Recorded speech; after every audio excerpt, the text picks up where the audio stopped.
Hi friends, welcome to Swaroo's kitchen. ఈరోజు video వచ్చేసి summer అయితే స్టార్ట్ అయిపోయింది కదండి. చల్లగా ఫ్రూట్ సలాడ్ అయితే సింపుల్గా 2 నిమిషాల్లో ఎలా చేయాలో ఈ వీడియోలో చూపిస్తాను. టేస్ట్ అయితే చాలా బాగుంటుందండి. సమ్మర్ కదా, చల్లగా కూడా ఉంటుంది. ఒకసారి ఎలా చేస్తానో చూసేయండి. వీడియోలోకి అయితే వెళ్ళిపోదాం. స్టవ్ ఆన్ చేసేసుకొని గిన్నె అయితే పెట్టేసేసుకున్నానండి. దీంట్లోకి ఒక 1/2 లీటర్ అయితే మిల్క్ తీసుకున్నాను.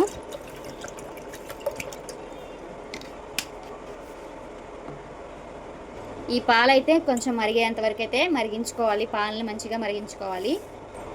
పాలు మరిగేలోపు మనము ద్రాక్ష, అలానే నల్ల ద్రాక్ష, అలానే యాపిల్, దానిమ్మ పండు, అలానే బనానా, ఇవైతే ఫ్రూట్స్ అయితే కట్ చేసుకొని పెట్టుకోవాలండి. మీకు నచ్చిన ఫ్రూట్స్ అయితే వేసుకోవచ్చు. నేనైతే 5 రకాలైతే వేసాను. ఇవి మిల్క్ బాయిల్ అయ్యే లోపల ఇవన్నీ కట్ చేసుకొని పెట్టుకోవాలి. ఓకేనండి, పాలైతే సగం అయితే బాయిల్ అయ్యాయి కదా. దీంట్లోకి ఒక 4 స్పూన్ల చక్కెర కూడా వేసేసుకున్నాము. చక్కెర కూడా వేసుకున్నాం కదండి. ఈ చక్కెర కూడా మంచిగా కరిగేంత వరకు అయితే బాయిల్ చేసేసుకోవాలి. షుగర్ అయితే మంచిగా కరిగిపోయింది. ఒక 2 స్పూన్ల కస్టర్డ్ పౌడర్ అయితే తీసుకున్నాను.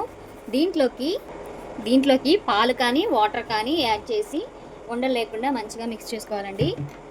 స్పూన్తో ఉండలు లేకుండా ఇలా మంచిగా మిక్స్ చేసేసుకోవాలి. వీడియోలో చూపిస్తున్న విధంగా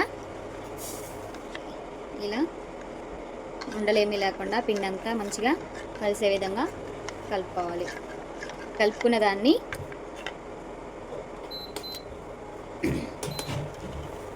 ఈ మిల్క్లో అయితే యాడ్ చేస్తున్నానండి. చిన్నగా స్పూన్తో తిప్పుకుంటూ ఈ కస్టర్డ్ పౌడర్ వాటర్ని అయితే పోసుకోవాలి. ఈ కస్టర్డ్ మిల్క్ వేసిన తర్వాత మిల్క్ అనేవి మంచిగా చిక్కబడేంత వరకు అయితే ఉడికించుకోవాలి. ఓకేనండి, పాలైతే మంచిగా చిక్కబడ్డాయి. ఇప్పుడైతే స్టవ్ ఆఫ్ చేసేసుకుందాము. స్టవ్ ఆఫ్ చేసేసుకొని ఈ మిల్క్ని అయితే మంచిగా చల్లారేంత వరకు అయితే పక్కన పెట్టేసుకోవాలి. ఓకేనండి, కస్టర్డ్ మిల్క్ అయితే చల్లగా ఆరిపోయిందనమాట. ఇప్పుడు దీంట్లోకి మనం కట్ చేసుకొని పెట్టుకున్న డ్రై ఫ్రూట్స్ అయితే యాడ్ చేద్దాము ఒక్కొక్కటిగా. ముందుగా గ్రేప్స్ అయితే వేస్తున్నానండి. బనానాస్,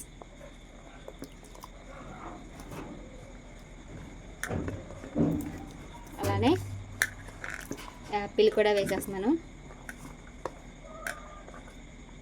దానిమ్మ,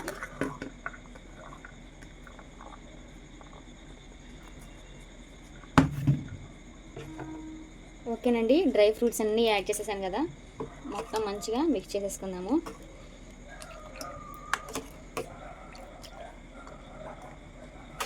ఓకేనండి, ఫ్రూట్స్ అన్నీ యాడ్ చేసేసుకున్నాం కదా. ఇప్పుడు ఒక గంట కానీ 2 గంటలు కానీ ఫ్రిడ్జ్లో పెట్టుకుంటే మనకి యమ్మీ ఫ్రూట్ సలాడ్ అయితే రెడీ అయిపోతుందండి. ఈ ఫ్రూట్ సలాడ్ మీకు నచ్చినట్లయితే లైక్ చేయండి, షేర్ చేయండి. మొదటిగా మన ఛానల్ ఎవరైనా చూస్తున్నట్లయితే సబ్స్క్రైబ్ చేసుకోండి. బాయ్.